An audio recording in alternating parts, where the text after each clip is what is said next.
ฮัลโหลเสียงไม่ดัง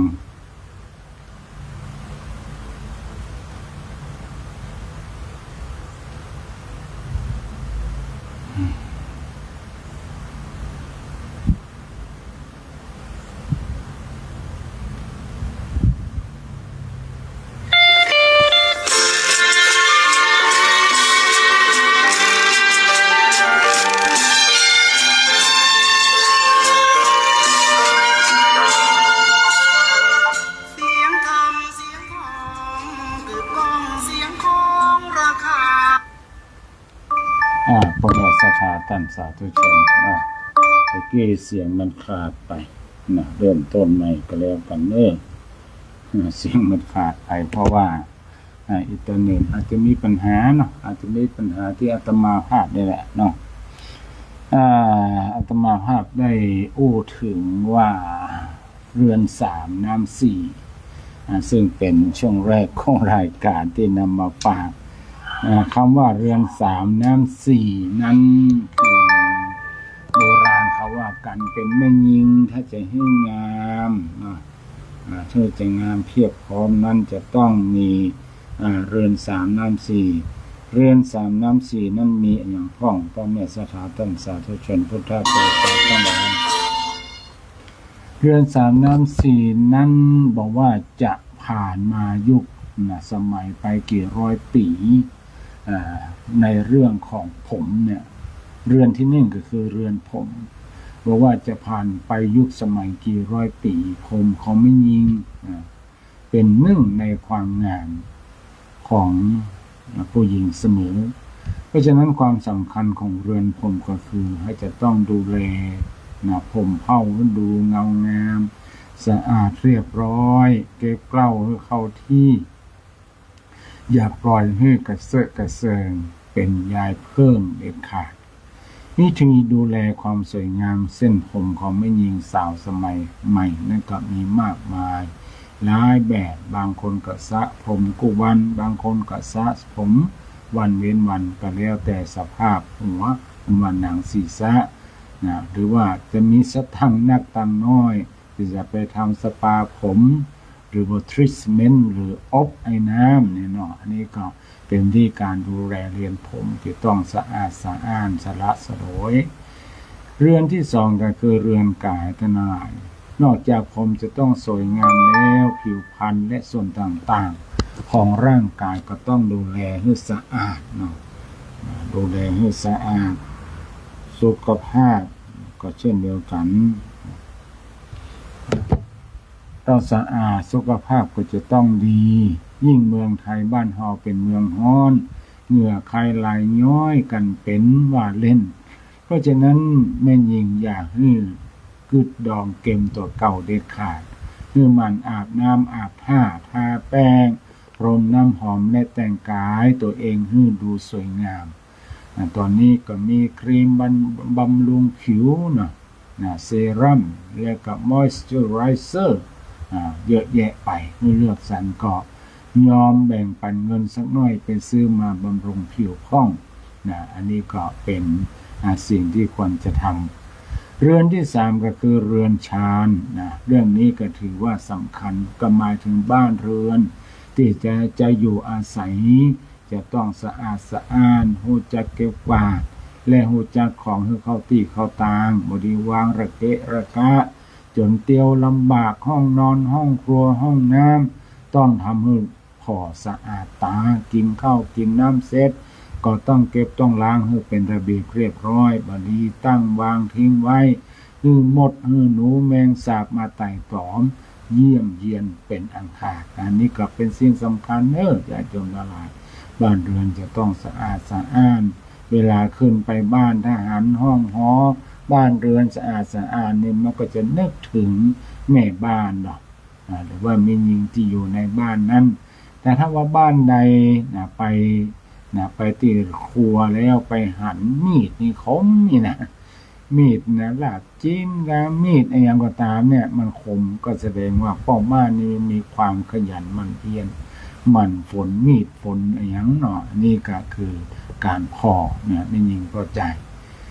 อันนี้คือเรือนสามเรือนสามก็ได้แก่เรือนผมต้องสะอาดสะอ้านเรือนกายก็ต้องสะอาดสะอ้านเรือนที่สามก็คือเรือนคือบ้านเรือนก็ต้องสะอาดสะอ้านเช่นเดียวกันส่วนน้ำสี่มีอย่างพ้องละลายน้ำที่หนึ่งก็คือน้ำใจความเอื้อเฟื้อเผื่อแผ่และการมีน้ำใจต่อผู้อื่นถือเป็นสิ่งที่ดีที่หลายคนควรปฏิบัติบอกว่าจะเป็นการเอื้อเฟื้อต่อพ่อแม่ญาติพี่น้องเพื่อนพ้องสามีและเพื่อนบ้านทั้งนี้ก็เพื่อการผูกสมัครรักใคร่และคอยช่วยเหลือซึ่งกันและกันน้ำใจนี่นะแต่ถ้าอันนี้เป็นน้ำใจของคนใกล้ชิดเป็นพี่เป็นน้องเป็นญาติของสองสามีเป็นญาติของภรรยาถ้าเป็นสามีก็ปิ้นกลับไปก็ดูแลทั้งญาติภรรยาเหล่านี้เป็นต้นแต่ถ้าเป็นคนอื่นนอกกว่านั้นก็พอเล็งพอก่อนนะควรจะให้ไผเข้าบ้านบ่ให้เข้าบ้านจะไปปล่อยเปิ้นเข้าบ้านไปเลยบางคนมีห้องน้ำในบ้านอย่างเดียวบ่มีห้องน้ำนอกบ้านบางทีคนคือคนบ่ดีนั่นแหละเป็นโจรเป็นขโมยทำทีมาขอเข้าห้องน้ำเนี่ยเฮามีก็ห้องน้ำในบ้านพ่อแม่ศรัทธาบางคนใจดีเอาเลยเข้าไปเลยห้องน้ำมีในบ้านเพิ่นอยากเพิ่นเข้าไปเฮาตัวเข้าไปเพิ่นอาจจะทำร้ายเฮาปล้นเฮาปาดคอเฮาขว้างก็ได้นะดีบ่ดีก็เฮาเผลอก็จะลักสิ่งของเฮาเปียสิ่งของเฮาเป็นต้นฉะนั้นนี่ต้องพอก่อนนับได้หรือไผเข้าบ้านเข้าจองก็บ่ได้คนสมัยนี้นี่ไว้ใจไผง่ายๆนั่นก็ลำบากนะต่อไปน้ำที่สองนั่นก็คือน้ำคำนั่นน่ะน้ำที่หนึ่งคือน้ำใจน้ำที่สองคือน้ำคำคือเกิดเป็นมิ่งยิงเวลาอู้จาปราศัยกับไผ่ต้องมีความอ่อนหวานต้องมีความอ่อนหวานในน้ำเสียงมีหางเสียงไพเราะให้คนฟังรู้สึกเอ็นดูอู้จาให้ชัดค่อยชัดคำอย่าอู้กระโชกโหกห้าขึ้นเสียงหรืออู้หยาบคายจนคนฟังต้องถึงกับเมินหน้าหนีอันนี้ก็สำคัญเช่นเดียวกันนั่นคือน้ำคำคือกำโอกำจาน้ำที่สามคือน้ำมือทั้งหลายน้ำมือนี่ก็สำคัญที่ว่าสะเนปลายจวักนะก็เป็นสิ่งที่แม่ยิงทุกคนจะต้องมีติดตัวไว้พ้องอย่ามองข้ามแม่ยิงสมัยนี้อาจได้ทำอาหารเป็นทุกอย่างเหมือนกับในสมัยก่อนแต่บอกว่าจะใดก็ตามก็ควรให้เป็นห้องเป็นห้องหุงข้าวเป็นก้อนขนาดว่าคั่วไข่เจียวไข่ง่ายๆบางคนก็ก็ทำมาได้ไปซื้อมาอย่างเดียวไปกินอาหารที่เปิ้นทำว่าจะใส่อย่างไปพ้องก็บอกสะอาดสะอาดก็บอกวัสดุที่ไปปรุงไปทำพักไม่ใส่เกลือจะล้างการมาล้างก็จะได้กับนั่นเพื่อความปลอดภัยเขาต้องฝึกทำคนเดียวพ่อแม่ศรัทธาทั้งหลายวิธีการทำอาหารง่ายขนาดถ้าคนไหนกินมาจ้างนี่เมตตาไปเปิดพอที่TikTokกัน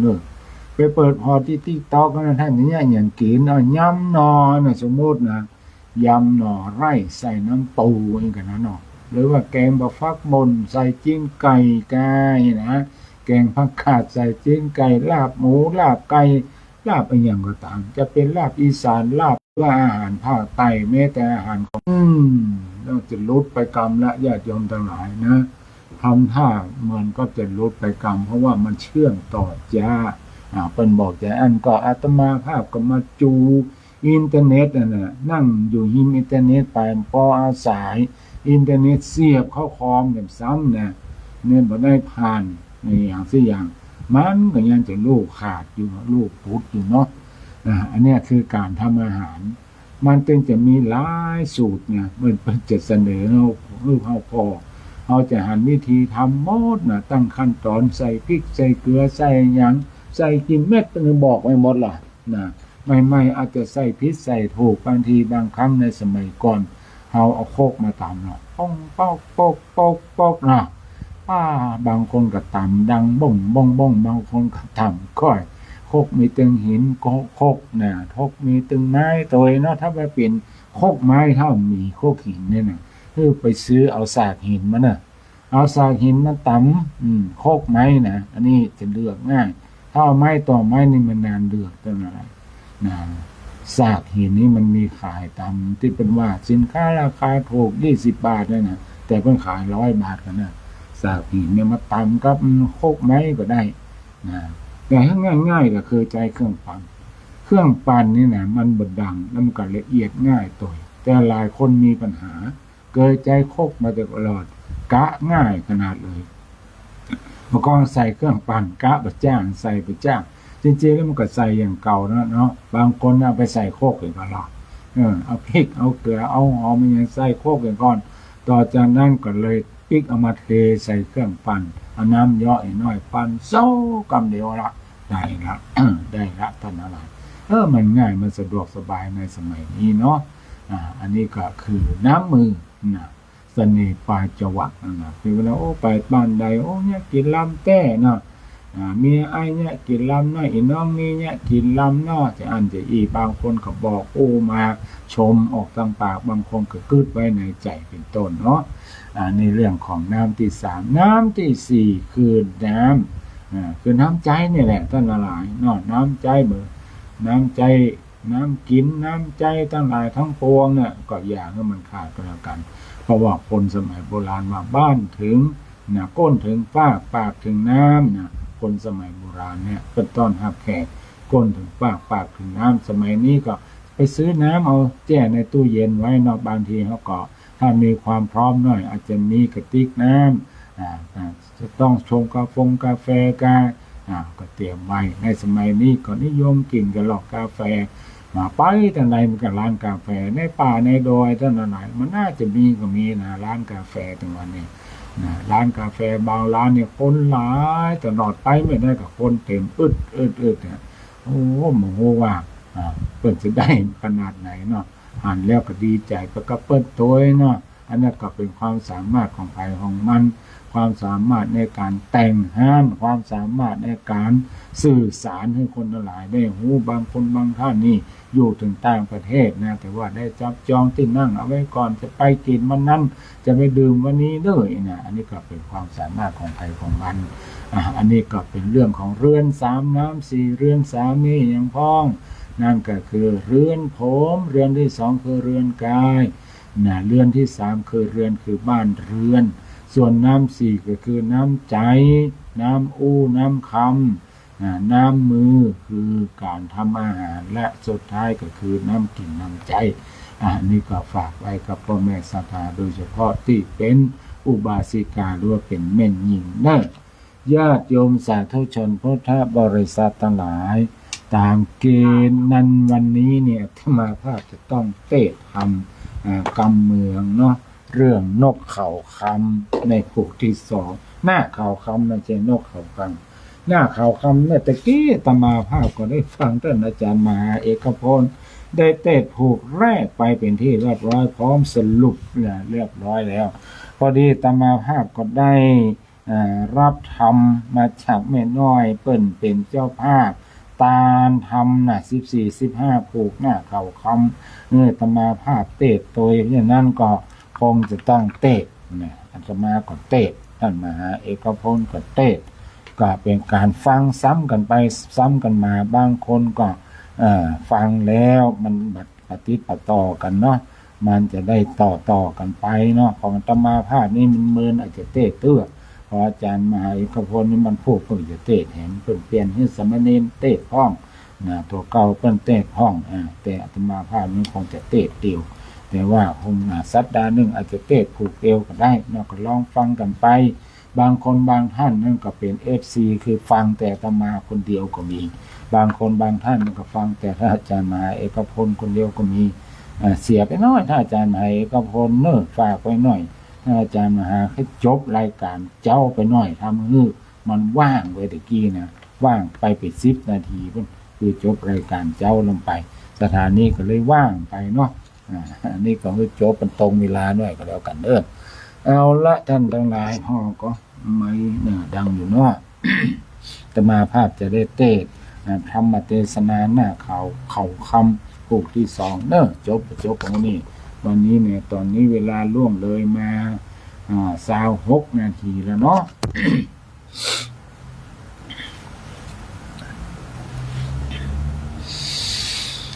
นะโมตัสสะภะคะวะโตอะระหะโตสัมมาสัมพุทธัสสะโสนันทิโยเสนาปาโมโคโกธาภิภูโตโอกาสังปริเยสีติสาทะโวดุราสัมโปเลสาตั้งหลายตั้งยิ่งใจหนุ่มเท่าอันนั่งเฝ้าฟังธรรม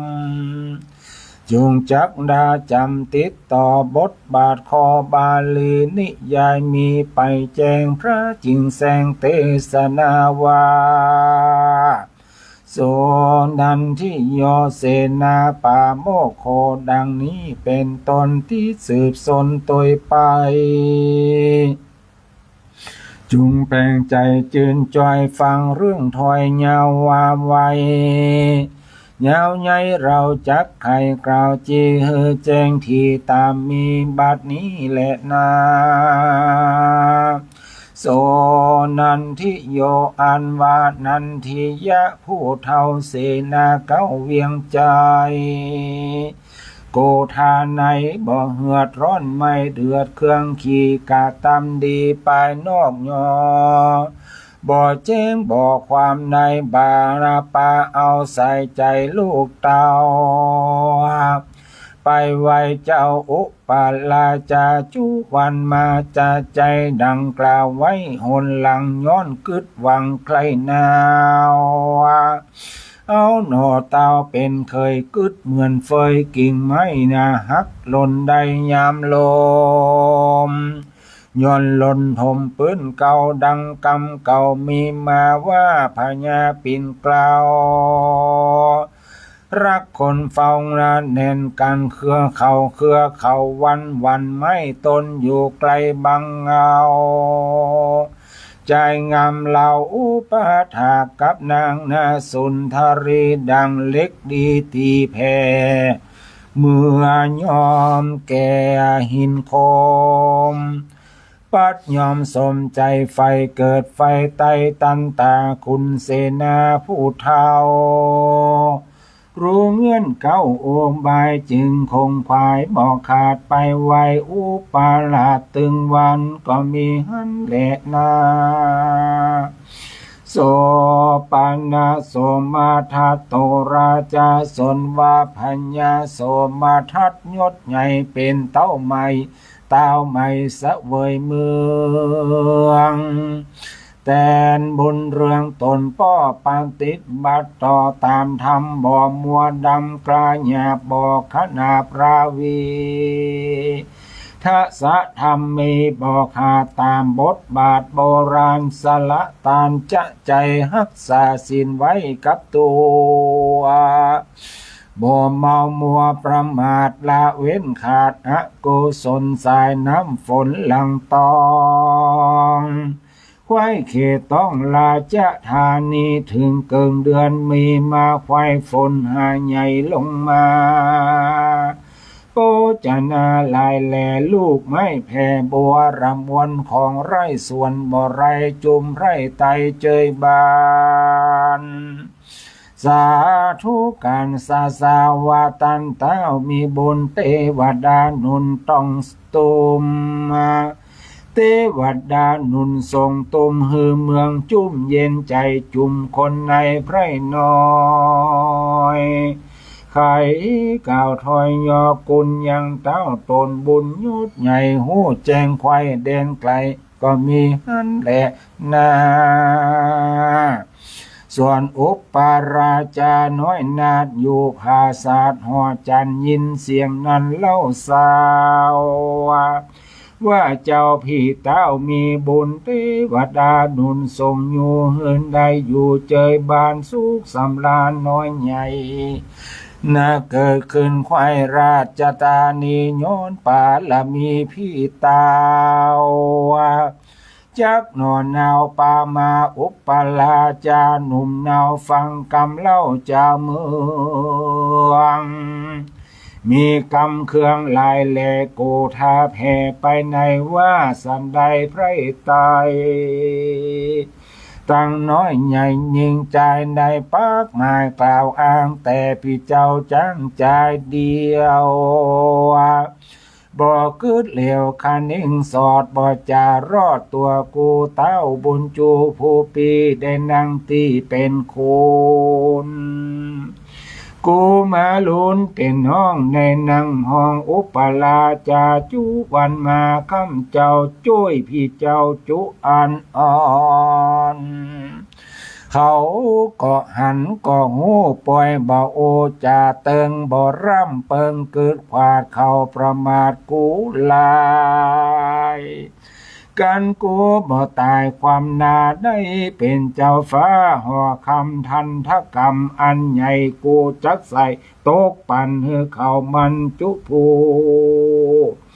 ได้กึดหูสัญญาอุปลาจาโยดใหญ่ร้อนเดือดไม่ปานไฟขันเองไหนลายแหลกเกิดใจแผ่ลายแสงก็มีหันและนาตะโตปัฏฐาญะแลกแต่นั้นไปนาบ่เนิ่นจ้าเหิงนานพระผู้บานพรหมมาทัตราชเจ้าภาศาสตร์องค์อ่อนก็เมื่อมอนคล้อยกราดโดยพญาตเร็วปันหมอบ่ตันจักได้ตกยาใส่รุมราความโศกาอันใหญ่เกิดขึ้นควายบุรีนางเตวียอดซอยทุกจ่องหอยเววนตีอกนาตนบ่เหือดร้อนไม่เดือดนำนาปริเวทนาลืมเล่าว่าคาแต่เจ้าเนื้อหูสันใดตัวพี่ตาวรีบฟังเฝ้าเมืองมอนนาละนครเปล่าว่างละเมืองกวางเสียดายละสองใจลูกเต่าเฮมนเศร้าเครื่องขี่ละคาเตวีมนน้อยต่ำก้อยเววาข้าเตี้ยงมรณามวยมอดอยู่บ่รอดนานไปย้อนสายใจปีเจ้าละคาน้องเนาเตวีดับอินทรีย์ความนาแล้วรีบกว่าวายเอาไว้ข้าจักตัวรอดพี่ไทยย้อนโศกไม่เป็นคุยนางเตวียอดซอยรีรำถอยนาก็มีหันเล็กนาส่วนทาโสมาทัดยอดใหญ่พงเป็นเต้าไม่เสวยเมืองยินเนี่ยขี่เครื่องบ่น้อยรีรำรอยกล่าวคาถาวากัสมานุโกราจาดังนี้เป็นเก่าว่าข้าแต่พ่อเจ้าใส่ใจเหตุสันใดพ่อเต่าเร็วรีบเฮาโมลนาละสองตาหนุ่มเนาละแม่เจ้าเตวีตุขี่ลำบากได้ตุกหญ้าเครื่องแกนข้าได้แต่นป้อไทยพงยังไม่นำนาสันได้จาเต้าปอบ่ท่าพอนานปอยสายใจลูกไทยรู้แจ้งควายกิจการเหิงมึนนานไปนาป้อเจ้าฟ้าก้อยหมูมอนป้อยรีบจอนกว่าจอยและลูกหน่อยเครื่องกานี้จะโสมาทัดราชาเต้าไม่ทุกเอาไม่ไปน้อยน้ำตาไหลอาบนาจาจมว่านาก็มีหันแหละนาโสปันนะโอปาลาจะส่วนอุปลาดลาจาโนไทย ยังโคตรไม่ฟังในกึดในใจบอกขาดว่าเต้าที่ราชพิกตามีสิเนหาฮักลูกบ่ทวนถูกเสมอกันฮักจอมขวัญปีเก่าเฮอเป็นเจ้าห่อใจเอาใจไกลลูกลาอยู่ถ้าเป็นอุปลาจาความโกธาดังนี้ร้อนลาวะวีตึงวันกันเจ้าห่อจันพรหมทัตราชได้ก้อยกาดโมลนาอุปลาจาหนุ่มเนาบอนมนเศร้าเครื่องกี่ซ้ำยินดีบ่น้อยย้อนใจถอยอะธรรมว่าเจ้าห่อคำตนปอมักดาย่อสอนโกบาปมาจูจูจอดจึงมวยมอดเร็วปันแต่นี้ไปนาภัยโบทา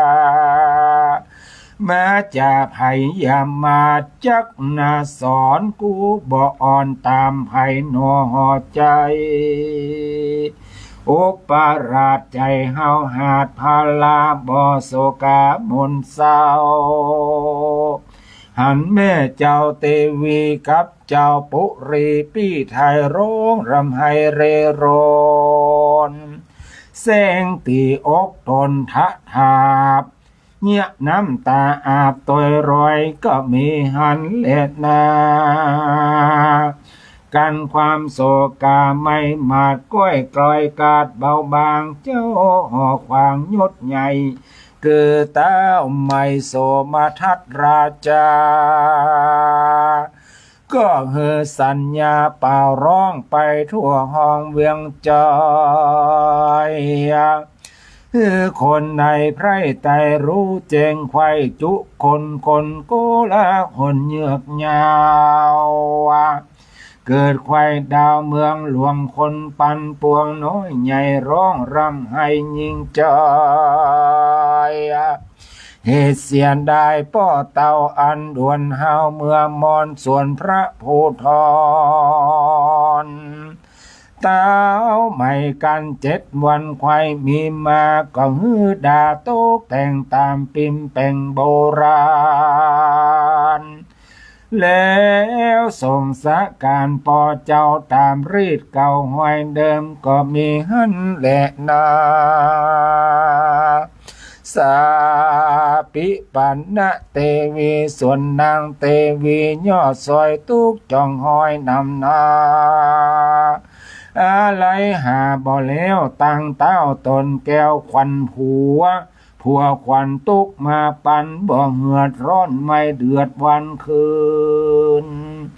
จักเตียวยืนนอนนั่งน้ำตาไหลหลังนองใจบ่ปองเข้าน้ำเว้นเสียงซ้ำของหวานบ่ปอนนานนั้นเล่าเปียที่เขาเบียนควีโลกามีหลายลูกเขาต้องถูกตกโทมนางอุดมแม่ไทยอยู่บ่ได้นานไปก็ดับใจม้อยมอดไปตามยอดสามิกาละความเครื่องกาลายแลไว้ให้แก่เจ้าเมืองเต้าบนเรืองโสมทัตราตุกมาปาดลายอันป้อจอมควันตายพระแม่ซ้ำจากความวายตุกงาหลวงหลายทางต้องในแห่งห้องหอระไทยทุกขนักใจจะดาเป็นบ้าเมาวินพระนเรนเต้าไม่ก่อนยอดไตนาใดตามทำแล้วก็ตามเลิกซาตามเข้าหากมีมาคือดาตกแต่งตามปิงแปงโบราณแล้วส่งสะการแม่เจ้าตามรีดเก่ามีมาก็มีหันแหละนาตะทาในกาลนั้นใส่นอพระเตไวสัพปัญโยบุญหลังจูจองกอง ไปเกิดห้องตุสิตาแล้วไกลกากปล่อยกลาดจากภาษาทเมืองบนมาเอาปฏิสนกำเนิดในท้องนางพาเสดพัทาวดี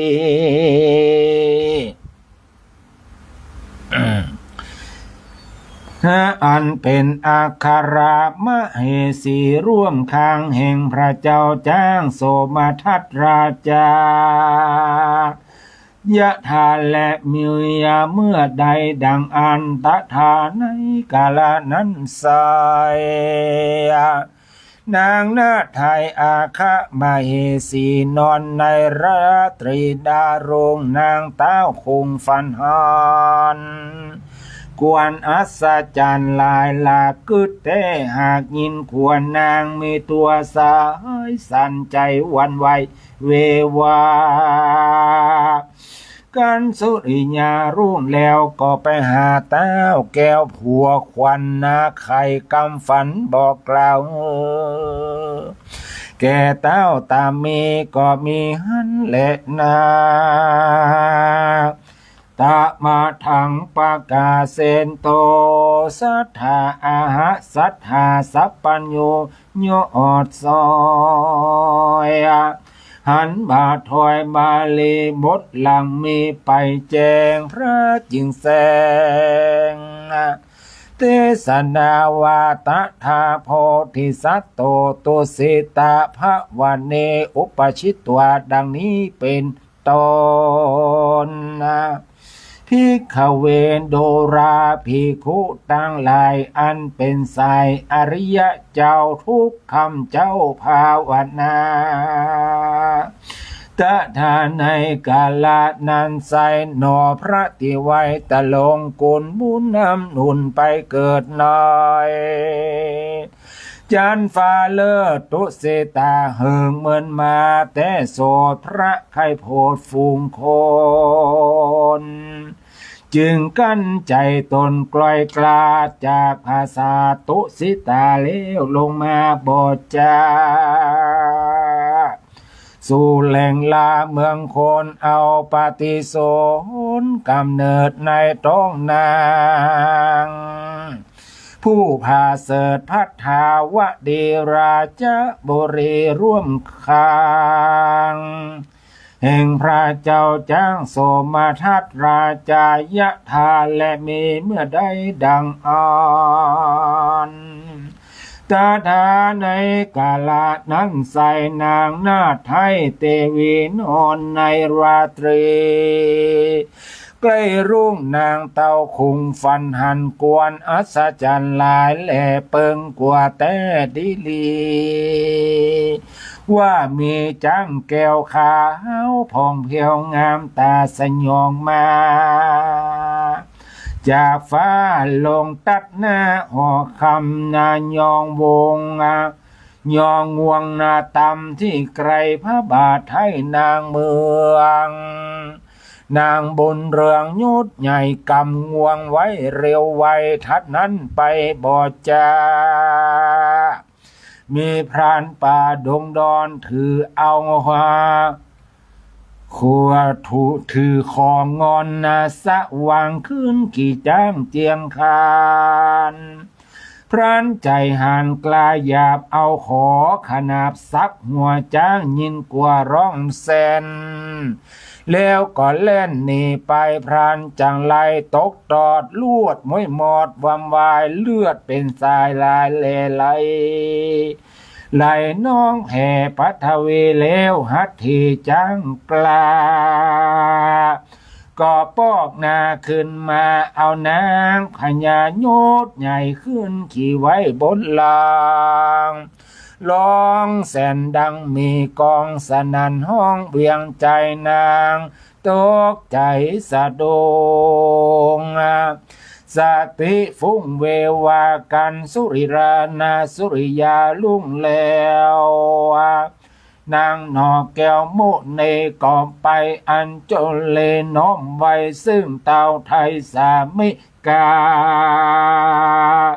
ไข่ขี้ยาเล่าเก้าเฮอเต้าเจ้าตามมีเจ้าปุลีโสมาทัตราชฟังโอกาสอาคาจายาก็เรียกหาโหราผู้ใหญ่มานั่งไกลเร็วปอนไข่กำฝันเล่าเก่าเฮอโหราเท่าตามมีโหรา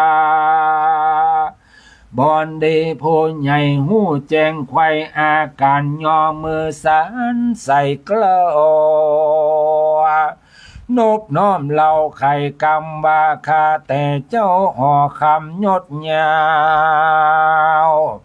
อ่านว่านางแม่เต้าเตวีบุญหลังมีบ่อนน้อยตีจองหอยต้อยมาจักในพุทธาภาเสสมปานเลิศเจียงจีนคนเตียวดินลุ่มไตมาน้อมไว้ปูจายามเกิดมาเมื่อน้อยจะกล้าปล่อยเสียกันบ่ดับขันมวยหมอดจักได้รอดคืนเมืองเตจะเรื่องลายเล่เป็นเจ้าแก่ปันทวีจะเลนาตังสุตัวส่วนพัญญาโสมนัทธาราโสมทัตราชฟังโอวาทโหราโสมนัสสาจมเจือนปีติตื่นยินดีปันนาการมีลายเล่เต้ายืนแผ่โหราก็มีหันแหละนาตาโตปัฏฐายาเรกแต่นั้นไปนานางโนลาพัทธาวดีก็หักษาอินทรีย์บ่ขาดบ่ประมาทลาสานางกัญญาหนุ่มเนา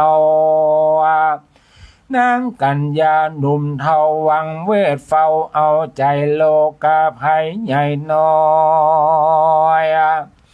บ่จองห้อยสันดานบ่ปอนนานแต่ใส่10 เดือนไข่บัวละมวนกาละกวนมารอดนางแก้วยอดปุรีอัครมเหสียศใหญ่ก็พาสูตรใดพุทธามีลักษณะภาเสดงามลำเลิศเปิงแปงดังคำแดงหล่อเบาผิวบ่เศร้ามีวันเจ้าหอจันตนปอหักลูกน้อยนอเลือลายใจจื้อใส่จื้อมายาเมียดไว้ว่าเจ้าหนอไทยเหมะกุมารนะเหมะกุมารเด้อจื้อเปิ้นว่าอันก็ไม่หันแลนาโสเหมะกุมารโรอันว่าเหมกุมารนอนเนา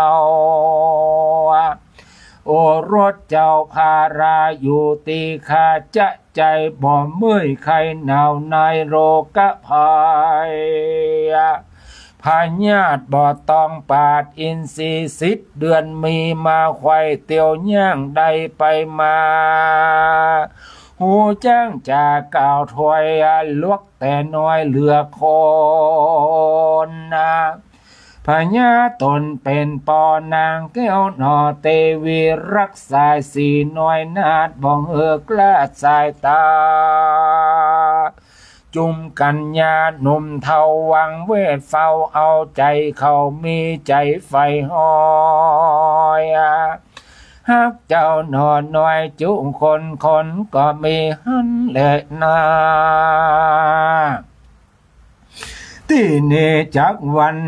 นาจะเล่าถึงตนเจ้าอุปลาจากันพระบิดาปิ่นเกล้ากับแม่เจ้าเตวีดับอินทรีพรากนาละไพร่ฟ้าเครื่องกาเหิงเมินมาใจจ้านับว่า6 ปีนอปุเรปลาดยังไม่มาเครื่องจอยโกธาในไม่เดือดบ่หูเหือดเบาบางงา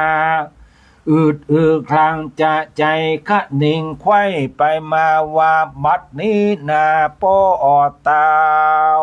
วะก็พระข่าวหายหนดับจิตตนไกลกาดโมลนาดเป็นผีแม่เตวียอดซอยก็กราดกร้อยเหมือนมอนนาเหลือแต่พระผู้ทอนตนเปียได้นั่งตีเป็นคุณกูมาลุนเป็นน้องบ่เฮินนั่งห้อง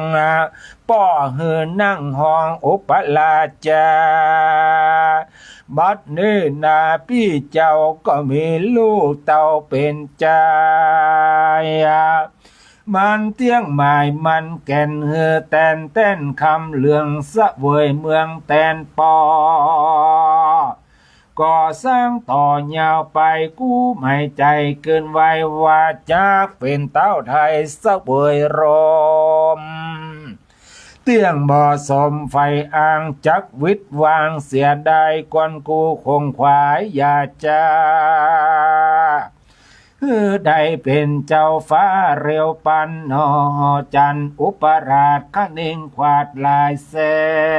งโลภะแรงกาหยาบบ่อสุภาพตามกองคะนิ่งปองหาจ้องอยู่แต่ห้องหอในก็มีหันแหละนาโสราจาตังทิสวาสวนพญาโสมทัตราชสายญาอาจบุญนาหันอุปราจานงเนามองบนเศร้าเงาในผิวบ่ใส่พร้อมเปิดเหี่ยวน้องเกิดโรกาบอกใครจะปากปองอยู่แต่ห้องหอตนเต้ากังวลลายเล่ไขหูเนสันดอยเจ้าห่อใจผู้ปี้บ่เสียงที่สังกาจริงไปหาน้องเนาตามเหตุเก้าความน้อยฮัลโหลแม่ไปไหนเสียงหายมั้ยล่ะฮัลโหลฮัลโหลเล่นแปลกเสียงได้ไหมเสียงหายทั้งหมด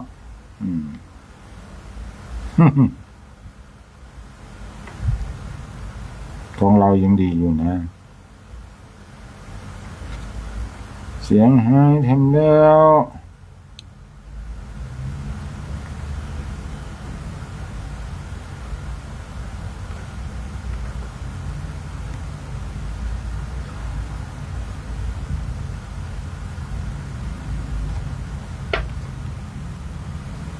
โหลเสียงหายทำแล้ว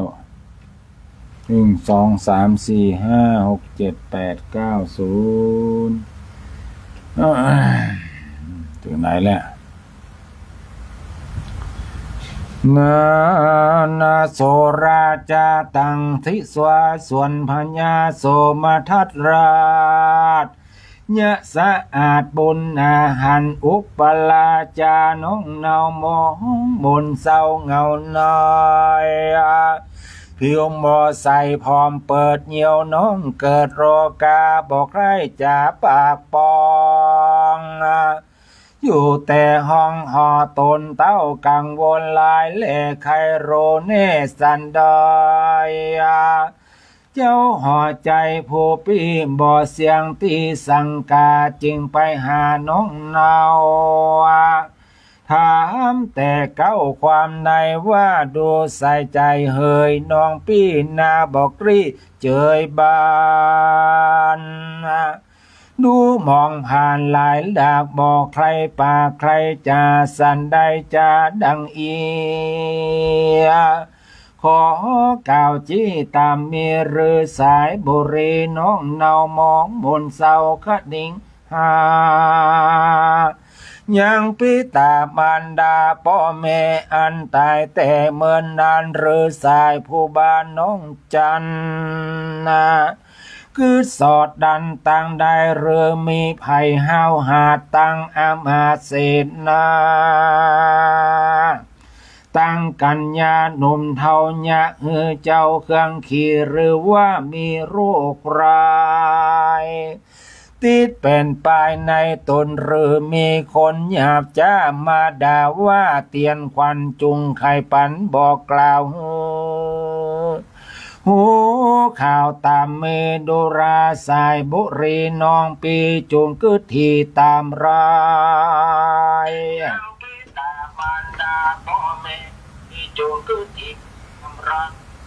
พ่อแม่เราตายพรากนาละเราพี่น้องสองราพี่ลับตาและตื่นหันเจ้าหมื่นใจเหนียวปี้กึดเหลียวคำเจ้าว่าเมื่อแก่เท่าจะลาจักขานิทาน้องเนาได้เป็นเจ้าเสวยเมืองบัดนี้บนเรืองน้องไทยปล่อยมนไม่เงาในความสุขใจแห่งปีก็หลีกลี่นี่หายขอบนภายน้องปีจงเจ้งที่ขี้ญาเดเตอเมื่อนั้นโอปาราชยศใหญ่ฟังปีไทยจะทำด้วยกำงามลายแลจึงกล่าวแก่มุสาว่าข้าเดพาตาพี่เจ้าข้าน้องเนาเงามองย้อนใจปองเกิดรอดจิตดันสอดอะไรถึงสายใจพ่อแม่อันตายแต่เมินมันละเราราพี่น้องอยู่ห้องเวียงจอยพอใจในไตลาบ่เหมือนปิตาพอนางกัญญาหนุ่มเทาบ่เหมือนแม่เจ้าเตวีพ่อแม่มีอยู่ไกลยามเมื่อยใครหนาวน้อยเป็นวัดไอเร่าร้อนหนาวสะต้อนยินคิงพ่อมีแห่ปิงผู้เฝ้าทุกคำเจ้าเยาวยาบัดนี้มาพ่อแม่บ่มีแต่เด่นใดหันแต่ใส่ใจปีเจ้าอันเป็นเก้าโบลีเม่นปีนี่พระคางคาเตียงแมงบำไวคาคืดหมายบ่ขาดจริงไหมมาดมองผ่านกินบ่หวานมานเหมือนก่อนแรงน้อยอ่อนโรยราบ่ใจโรกาพยาธิมาตองปานผ่าปาดอินเสียขอเจ้าบุรีพี่ไทยจงรู้ไว้ตามมีดังนี้แด่เตอตั้งสุตัวส่วนพัญญาโสมาทัดราชฟังถอยวาดมุสาแห่งอุปาราชราชาน้องจันบ่กึดดันยาวไกลบ่สงสัยกลิ่งคองว่าเป็นดังน้องไข่กำเจ้าห่อคำยศยาวก็สอนกล่าวนาโอปลาจาน้องไทยหายมนไม่ของขีเลี้ยวคืนนี้ไปสู่ยังติ้งอยู่หอตนก็มีวันนั้นแหละนะนิติตังขีญาสังวันนาวิเศษจาห้องเหตุหน้าเข่าคำผูกทวนสอบอุปราชหมองมนเศร้า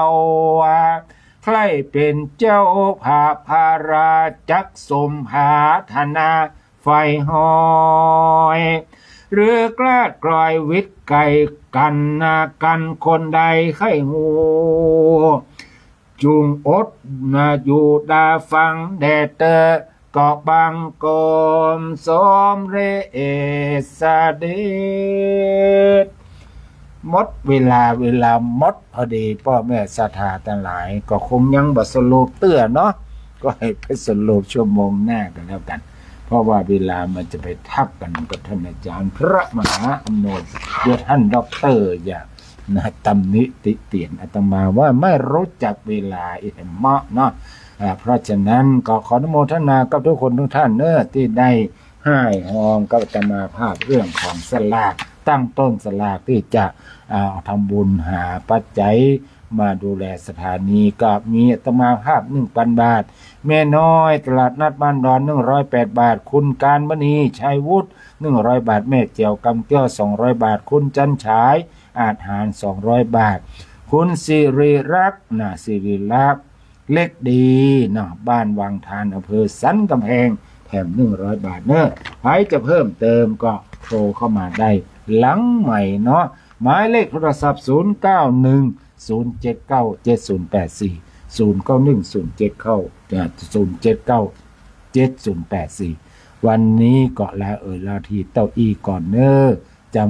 ำจรอาวรหาจากกันวันนี้บ่ใจบ่ปีกมาปะกันจันหน้า